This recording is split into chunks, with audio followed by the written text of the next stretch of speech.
సెలవు ఇచ్చినప్పుడు సృష్టించబడ్డదా లేదా?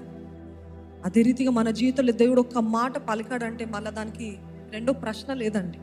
జరుగుతుందా జరగదా, ఇది నిజమా అబద్ధమా, ఇది కుదురుతుందా అవుతుందా? కాదు, ఆయన మాట ఇచ్చాడంటే మాట నెరవేర్చే దేవుడు. హల్లెలూయా.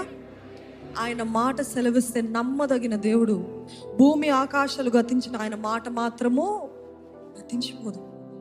ఈరోజు మనము పోరాడేది మనుషులతోటి కాదు, రక్త మాంసంతో కాదు, కానీ దురాత్మలతోటి, దురాత్మల సమూహంతో, ప్రధానులతోటి అని ఆయన వాక్యం తెలియజేస్తుంది.